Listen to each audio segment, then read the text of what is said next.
was and Singer was. So how did he meet the sister? So this is where... Was she like, here, this is my sister? I know, yeah. Here's a peace offering for you. No. They settled near the Singer Company's London office and lived there for a year. And in that year, the shit hits the fan in New York City. So it turns out that in addition to the former wife in Brooklyn, the common law wife, Mary Ann, on Fifth Avenue, and Mary McGonigal, who he had set up in a house on Christopher Street, and they lived as Mr. and Mrs. Matthews with their 5 children. In addition, like, where are all the other kids now? They're with their respective mothers. Okay, so he has 5 more. Yes, with a whole new woman. So we're at 2 plus 8 plus 5 plus more, or this is it? Well, now. In total had 11 children with Mary Ann. So 11 plus 2 is 13 plus 5 is 18. So he was living on Christopher Street. I'm really trying to figure out how he worked this out. Yeah, because they're close to each other. Like they live. I mean, they're all in Manhattan. Sure. Yeah, or in New York, rather. Yeah. So he's living on Christopher Street with Mary, their 5 children, and Mary's sister Kate. So he was keeping it in the family. So then, on top of all that, it came out that he was also supporting another woman named Mary Walters. I think he had a thing for Marys. I've already lost.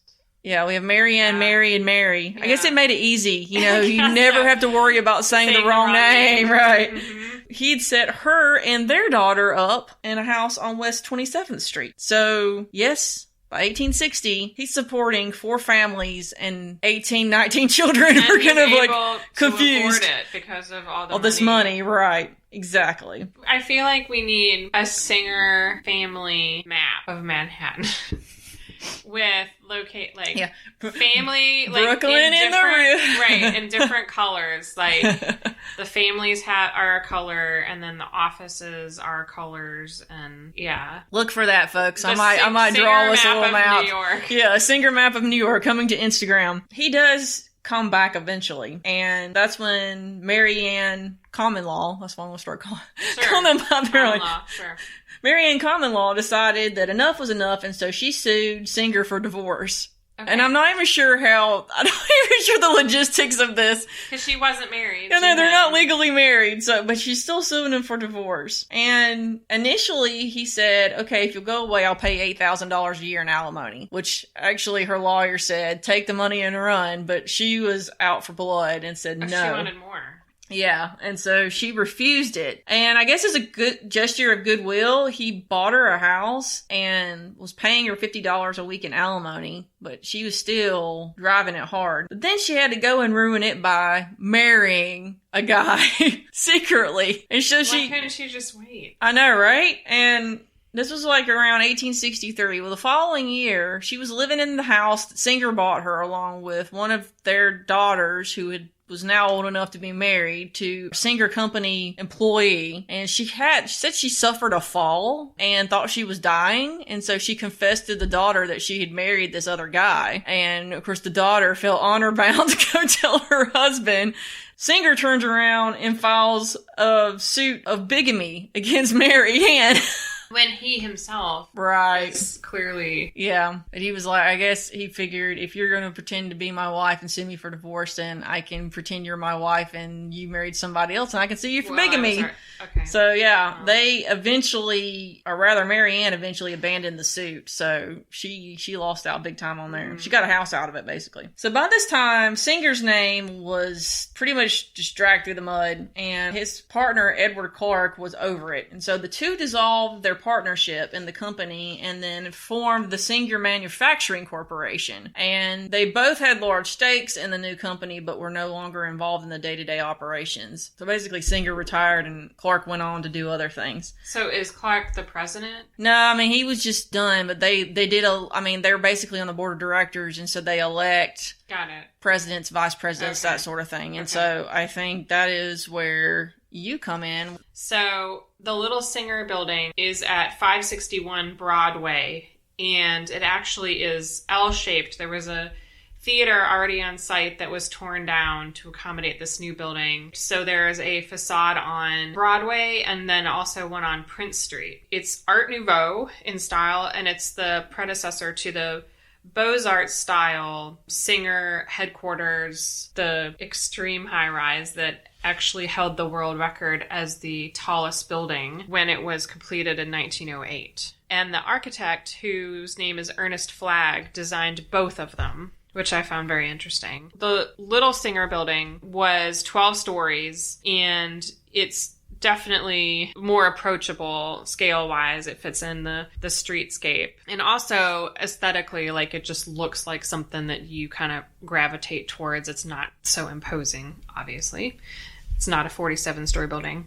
Which is what the Singer building headquarters. Yeah, Singer headquarters eventually being, it was basically a knockoff of Madison Square Garden, at least the one that we talked about. Kinda, yeah, it did have a tower, like there was the tall component and the shorter component, which I can also touch on one of our next episodes about Singer. Because it is worth discussing. Columbia University, their online archive has the entire, it's almost like a spec book, but there are these beautiful construction photographs of the Singer Tower, and it talks about the materials and construction methods, and it's very cool. So you could almost devote an entire episode or two just to the Singer Tower because it was very significant. And no longer there. And no longer there.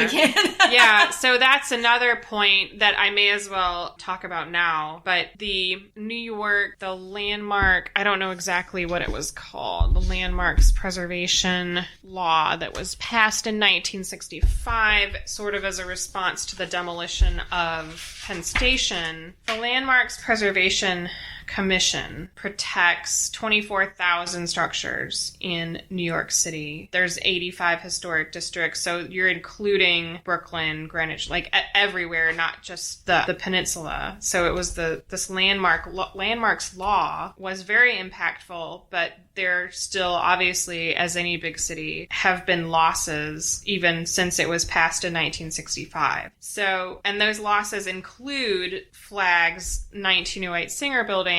It was demolished in 1967, and the AIA Guide to New York City calls it the greatest loss since Penn Station. Wow. Which, if you see the pictures, there's a reason that they said that. The detail, it's just amazing. But every city has those. So Little Singer is it really stands out. It looks much more kind of European. You don't see Art Nouveau in the States a whole lot. It came over, but not really in the same way as like Hector Guimard, who designed the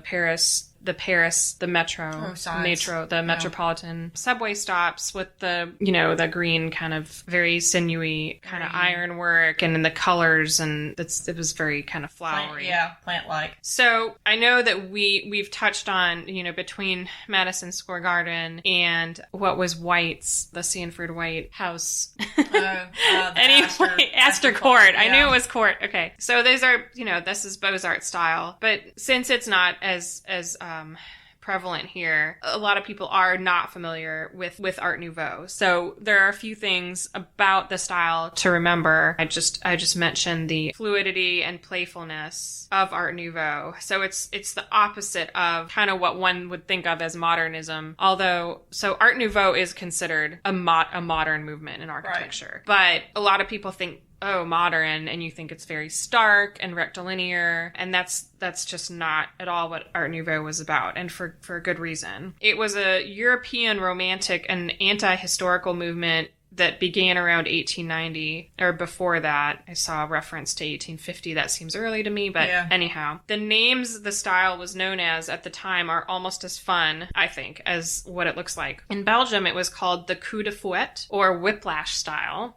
which makes perfect sense when you see these vines, right, that kind of taper, that swirl, or the paling. I don't know how to say this. I speak French, but this doesn't even look French to me.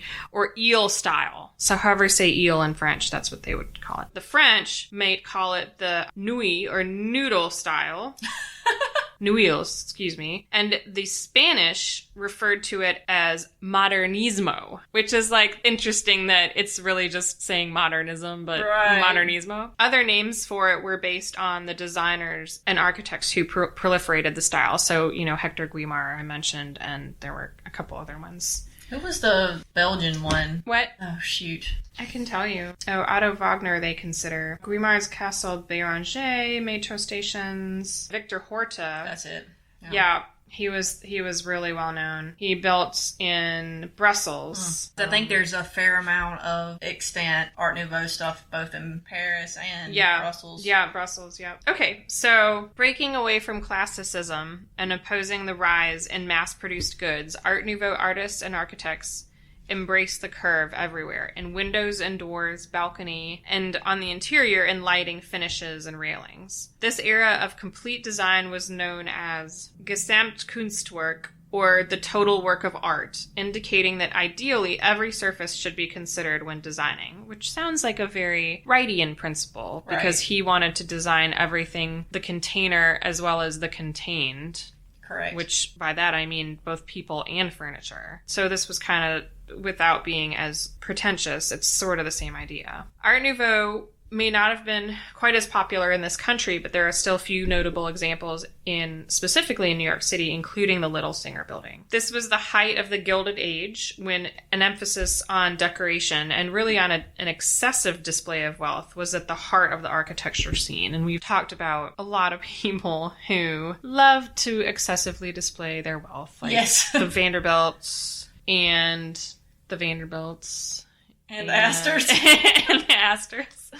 Mostly the Vanderbilts, though. I would say that while both Art Nouveau and Beaux-Arts can be over the top, and you guys can all debate with me about this, but I feel like Art Nouveau is more restrained.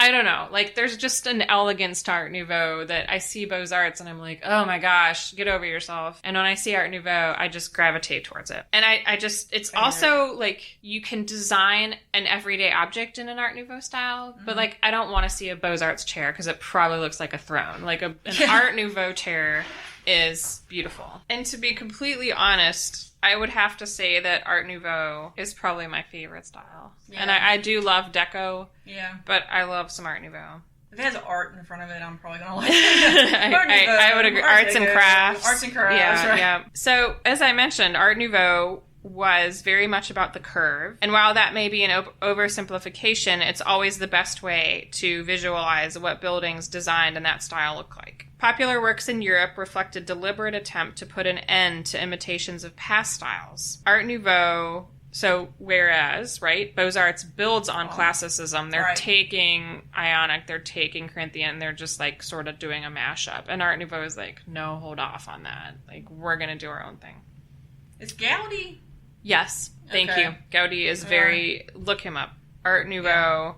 So he was late. Too odd for me. He's odd. So that's later. That's actually about the same time as The Little Singer, like Park Güell and Barcelona. Like it's late aughts, early 19-teens. Okay. Popular works in Europe reflect a deliberate attempt to put an end to imitations of past styles. Art Nouveau designs used color, stained glass, terracotta, as we see on the Little Singer building, metal grills and balconies, ditto, and even asymmetrical door and window frames. Well, how do I like that then? The Little Singer has regular door and window openings, and the facade has consistent bays and symmetry. Okay. But it's also an American interpretation, and specifically Flagg's interpretation of the style. Okay. So Flagg returns to the U.S. after being trained in Paris. He was the favorite architect of Alfred Corning Clark, who was the son of Issac's partner, Edward, because you're a generation later. Yeah, I'm sorry. No, you're fine. I'm having a mental flashback to a novel I just read with Corning Clark. Oh. The Singer Company president at the time, Frederick Bourne, also liked Flagg. So he secured him to design the first company headquarters at Broadway and Liberty. Then Little Singer was designed in 1902, and the company moved in 1905 after outgrowing the initial location. So this is all post, we know he dies. Yeah. Singer dies. Yes. Anyway. Not before I don't know how. the earth. Right. I actually I don't know how. I do know where. But anyway, so this is all after he dies. Flagg was known for his use of avant-garde materials, interest in natural light, good ventilation, and unconventional treatment of the Beaux-Arts style, which is obviously what was going on in both the Little and Big Singer buildings. Okay. I believe. Because when you look at the tower, it's more refined than the Madison Square Garden tower. Okay, yeah. It looks more... Anyway, so